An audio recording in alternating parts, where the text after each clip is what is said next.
कह सकते हैं कि महागठबंधन के उप मुख्यमंत्री आने वाले समय में, कैसा लग रहा है? बहुत खुशी प्राप्त हो रहा है। कभी कल्पना नहीं किए थे कि एक बिहार जैसे प्रदेश, इतने बड़े प्रदेश जहां 13 करोड़ की आबादी हो और यहाँ पे एक मल्लाह अति पिछड़ा का बेटा डिप्टी चीफ मिनिस्टर का कैंडिडेट हो सके, ये खुशी प्राप्त होता है। लेकिन ये यहाँ यूं ही नहीं हम पहुँचे। हम पिछले 11-12 साल से लगातार संघर्ष किए हैं। सिर्फ मैं अकेले नहीं, हमारे लाखों कार्यकर्ता, लाखों हमारे सपोर्टर, हमारे अपने समुदाय के लोगों ने संघर्ष किया है और सन ऑफ मल्लाह को इस मुकाम तक पहुंचाया कि आज एक राज्य में गठबंधन के तहत एक डिप्टी चीफ मिनिस्टर का कैंडिडेट है। तो हमें काफ़ी खुशी है। ये डिप्टी चीफ मिनिस्टर ये कोई हमारा जागीर नहीं है, एक व्यवस्था है। सरकार का हिस्सा मैं बनूंगा और सरकार में निश्चित तौर पे निषाद मछुआरा समुदाय के लोग जहाँ मानते हैं कि सरकार हम बनाएंगे, तो इसमें हमारे लोगों का क्या भागीदारी होंगे, वो भागीदारी सुनिश्चित हुआ है। और निश्चित तौर पे जब सुनिश्चित हुआ है तो हमारे लोग जो है उतने मेहनत करेंगे, काम करेंगे और सुनिश्चित को जो है वो 100% कन्वर्ट करेंगे और बहुत अच्छा रहेगा। सब सरकार बनेगी और उसमें निषाद मल्लाह का बेटा डिप्टी सीएम बनेंगे। लेकिन आपका जो डिप्टी सीएम तक घोषणा तक का जो सफर रहा, मतलब बहुत कांटों से भरा रहा। तो आसान क्या रास्ता होता है, और मल्लाह का बेटा कांटों भरे रास्ते पे चलने का ही नाम है सन ऑफ मल्लाह। तो हमेशा ज़िंदगी में हमने हर चुनौती का सामना हमने किया है, कभी हमने हार नहीं माना है। हम जब गांव से निकलकर मुंबई जैसे शहर गए, 900 रुपया महीने पे नौकरी का हमने अपने करियर को स्टार्ट किया और एक बेहतर ज़िंदगी जी रहा था। और लाखों करोड़ों लोगों में से कोई एक आदमी जो है पीछे मुड़ के देखता है, सब लोग आगे बढ़ चलने का कोशिश करते, लेकिन उसमें से मैं हूं कि जब इतने सफल होने के बावजूद भी मैं पीछे मुड़कर अपने लोगों के अधिकार के लिए मैं बॉम्बे का ऐशोआराम ज़िंदगी को छोड़कर अपने राज्य में अपने लोगों की लड़ाई लड़ रहा हूँ। तो ये इतना आसान नहीं है और कोई भी चीज़ इतना आसान नहीं होगा। और हमें तो खुशी प्राप्त होता है। हम तो दशरथ मांझी को अपना आदर्श मानते हैं कि उन्होंने जिद ठान लिया कि जब तक तोड़ेंगे नहीं तब तक छोड़ेंगे नहीं। उन्होंने तोड़कर, पहाड़ को तोड़कर रास्ता बना दिया। उसी तरीके से हमने भी अपनी ज़िंदगी में हर वो काम हमने किया, जिद बना के। हमने गरीबी से लड़कर हम गरीबी से बाहर निकल गए। हमने लड़ाई लड़कर एक राज्य में स्थापित लीडर बन गए। हमने लड़ाई लड़कर, हम देश के प्रधानमंत्री से हम लड़ाई लड़ लेते हैं। हमारी पर्सनल व्यक्तिगत उनसे कोई लड़ाई नहीं है। तो ऐसा नहीं है कि उन्होंने हमारे 2 कट्ठा ज़मीन कहीं हड़प लिए हैं। हमारे विचार की लड़ाई है। हमारा मानना है कि जिस कुर्सी पे वो बैठे हैं उनका दायित्व है कि निषाद समुदाय को आरक्षण, रिजर्वेशन देने का। अब वो नहीं दे रहे हैं तो हमारा अधिकार है कि हम उनसे लड़ाई लड़ें, क्योंकि जो कुर्सी पे वो बैठे वहाँ पे उनको करना है। नहीं कर रहे हैं तो हम लड़ रहे हैं और कल उस कुर्सी पे जो भी लोग बैठेंगे उनसे हम लड़ेंगे। लेकिन आपको नहीं लगता कि आप ठीक है, आप मनवा लिए अपने महागठबंधन में कि आप डिप्टी सीएम के उम्मीदवार जब तक? हमने मनवाया नहीं। हमारे सहयोगी दल सहज होके और उन्होंने डिप्टी चीफ मिनिस्टर एक अति पिछड़ा मल्लाह का बेटा को घोषणा की है। अगर वो नहीं चाहते तो नहीं होता। तो सब लोग एक दूसरे को चाहे तो ही हुआ है, कोई ज़बरदस्ती नहीं हुआ है। सहज तो नहीं थे? नहीं, सहज थे। 11 बजे आपने एक मैसेज डलवाया कि प्रेस कॉन्फ्रेंस करेंगे ताकि थोड़ा दबाव बन सके। देखिए, सीट के लेके थोड़ा अनमन था, नंबर को लेके। डिप्टी चीफ मिनिस्टर के लिए कभी विवाद नहीं रहा। मैं आपको कहता हूँ जो चीज़ सही है तो सही है। नंबर को लेके था कि हम चाहते थे कि अच्छे नंबर पे लड़े और वो नंबर पॉसिबल नहीं हो पाया। जो भी नंबर तय हुआ उससे मैं सहमत हूँ, खुशी प्राप्त करता हूँ अपने आप में और निराश भी नहीं हूँ। एक मल्लाह का बेटा कल तक टिकट मांगता था, चप्पल घिस देता था, एक टिकट नसीब नहीं होता था। आज हम टिकट बांट रहे हैं, ये हमारी उपलब्धि है। ये बात सही है कि हमें 35 सीट, 40 सीट, 30 सीट बांटना था, नहीं बांटे, लेकिन 15 तो बांटे हैं, तो ये खुशी है। आप जब लास्ट इंटरव्यू मैंने आपका किया था तब आप 60 सीट पर थे। अचानक आप 15 पे आ गए, उसमें भी 1-2 आपका नॉमिनेशन रद्द हो चुका है, तो यानी आप 13 पे आ गए। तो मतलब कहाँ, मतलब 60 कहाँ 13, मतलब समझ में नहीं आ रहा है। मतलब आपने क्यों समझौता किया? विचार और रहा कि हम जब मन बना लिए कि भाजपा को बिहार से भगाना है, महागठबंधन के साथ रहना है, तो यहाँ सीट मायने नहीं रखता है, यहाँ विचार मायने रखता है। हमने ठान लिया कि बिहार के युवा को बिहार में नौकरी मिले, ये हमने ठाना है, तो इसलिए सीट मायने नहीं रखता। हमने ठाना है कि माँ बहन को मान योजना के तहत 2,500 रुपया देंगे, सरकार बना के लालू जी के विचारों को लेकर आगे बढ़ना है, ये हमने ठाना है, तो इसके लिए सीट मायने नहीं रखता। हाँ, जरूर हमने मार्च महीने में पार्टी के राष्ट्रीय कार्यकारिणी में एक ब्लू प्रिंट बना था कि भविष्य में हमारी पार्टी कहाँ दिखेगी, तो इसके लिए हमने 60 सीट का एक लकीर खींचा था कि यहाँ तक हमारी पार्टी पहुँचेगी। सपना देखना कोई गुनाह नहीं है। हम सपना देखते हैं तो सपना साकार करने का क्षमता रखते हैं।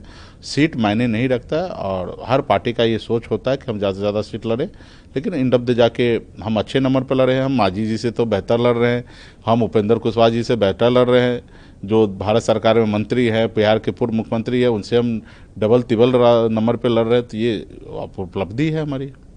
आप एक भीष्म पितामह की तरफ प्रतिज्ञा किए थे जिस दिन आपका अनाउंसमेंट हुआ था कि जब तक तोड़ेंगे नहीं छोड़ेंगे नहीं, क्योंकि बीजेपी ने आपके सारे विधायकों को खरीद लिया और आप एक ले नहीं गए, खरीद लिया, जो भी आप कहें, और आज उसके कारण आप एक अनरिकॉग्नाइज्ड पार्टी बन चुके हैं।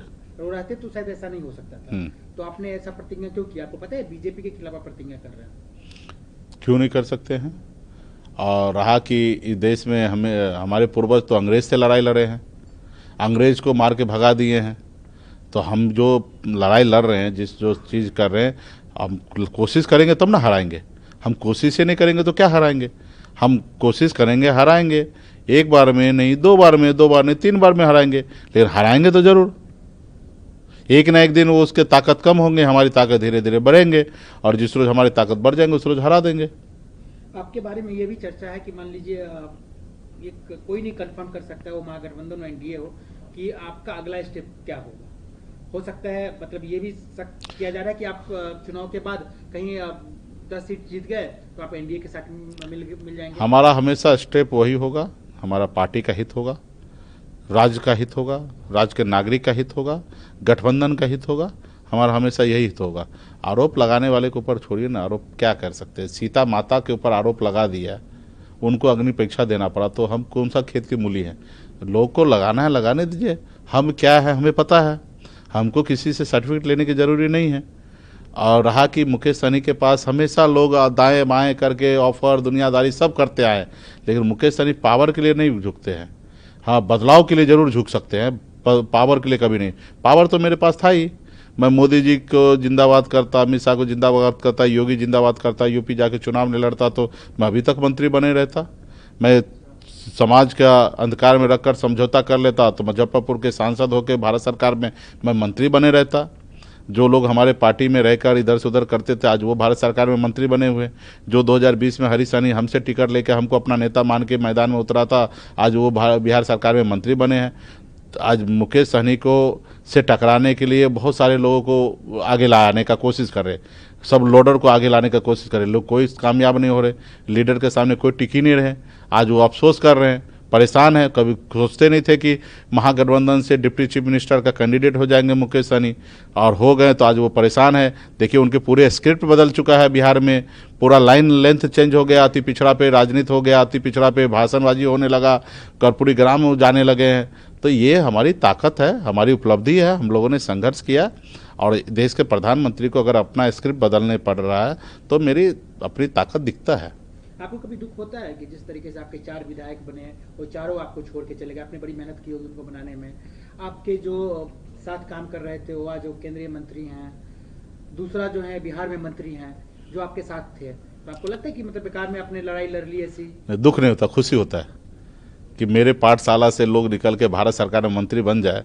तो मुझे मुकेश सहनी को कमज़ोर करने के लिए ऐसा सोच रख के बनाए, तो मुझे खुशी होता है कि मैं, बताइए कितना पावरफुल हूँ मैं, कि एक भारत सरकार का मंत्री मेरे से लड़ने की वजह से बनाया जा रहा है। ठीक है, हम खुशनसीब हैं, हम खुश होते हैं कि अगला को एहसास होता है कि मुकेश सहनी को पार्टी विधायक खरीदेंगे, लेंगे, तभी हम बड़ा पार्टी बिहार में बनेंगे।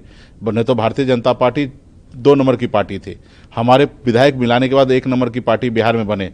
तो हमें खुशी प्राप्त हुआ कि भाई चलो कम से कम 1 नंबर पे पहुंचने के लिए मुकेश सहनी का सहारा लेना पड़ा, वो भी भारतीय जनता पार्टी, इतने बड़े पार्टी जो देश दुनिया का कह रहे हैं अपने आप को सबसे बड़ी पार्टी है, और मुकेश सहनी का पार्टी विधायक लेने के बाद वो बिहार में नंबर 1 बन पाया। तो ये खुशी है। बाकी रहा कि गम इस बात का है कि हम एक व्यवस्था में थे, लोकतंत्र में, पावर में थे, सिस्टम में थे, अपने लोगों को संरक्षण दे रहे थे। हमारे लोगों के साथ नाइंसाफ़ी होता था, मारता पीटता था, गाली देता था। हमारे पास पावर था, एसपी को फ़ोन करना, डीएम को फ़ोन करना, उस समस्या से उसको बाहर निकालने का ये पावर था। वो पावर सिर्फ हमसे छीन लिया गया। आज हमारे बेटी के साथ, समाज के बेटी के साथ बलात्कार कर दिया समस्तीपुर में। हम एसपी को फ़ोन लगाते रहे, नहीं उठाया। वो सोचा कि क्या है, इसके पास पावर नहीं है, लेकिन मेरे पास जनता का पावर था। वही एसपी के पास हम गए और चूरी लेके गए, चूड़ी पहनाने के लिए गए। एसपी डर से अपना कार्यालय छोड़ के भाग गया एक दिन पहले मुकेश सहनी के डर से उसको आरोपी को अरेस्ट कर लिया। तो ये मेरा ताकत है। हम भले मंत्री नहीं है लेकिन हमारे पास ताकत है जनता का, और हम एसपी हो या दुनिया के कितने भी ताकत हो, हम लड़ सकते हैं। तो आप इस बात का दावे के साथ कह सकते हैं कि कल के डेट में अगर आपकी सरकार महागठबंधन चुनाव के बाद जो परिणाम आएंगे उसके बाद जो आप कह रहे हैं कि बीजेपी ने आपको इतना दुख पहुंचाया, आपको इतना ठेस पहुंचाया, तो आप बीजेपी के साथ नहीं जाएंगे किसी भी हालत में? देखो वो लेंगे क्यों? क्योंकि वो कमजोर होंगे, उनके पास बहुमत नहीं होगा, इसलिए लेंगे ना। मतलब वो क्यों लेंगे? वो लेंगे इसलिए क्योंकि उनके पास बहुमत नहीं होगा, वो कमजोर होंगे इसलिए। तो इसका मतलब हम मजबूत हैं। हम जब यहाँ लीडर है, डिप्टी सीएम ऑलरेडी घोषित हैं और यहाँ पे हम मजबूत है, तो हम जाएंगे क्यों? हम यहाँ पे तेजस्वी जी के नेतृत्व में काम करेंगे। ये हमारे छोटे भाई हैं। हम प्रोफाइल में रहेंगे कि भाई हमारे सीएम साहब हैं, और बंद कमरे में तो हमारे छोटे भाई हैं। और वहाँ पे हम जाएंगे तो वहाँ पे हमारा क्या औकात होगा? वो हमको मानेंगे लीडर? नहीं मानेंगे, वो लोडर मानेंगे। वो जो दिल्ली से जो फरमान होगा उसको हमको मानना पड़ेगा। तो भला इतना बुर्बक तो हम है नहीं। हम बम्बई जैसे शहर से, हम गांव से निकल के बम्बई शहर जैसे जगह पे अपने कामयाबी का झंडा गाड़ा, उसके बाद बिहार आए हैं। हम इतना तो बुर्बक नहीं है कि हम यहाँ पे लीडर का जगह छोड़कर अपने आप को यहाँ पे लीडरशिप छोड़कर मैं उनके पीछे चला जाऊँगा।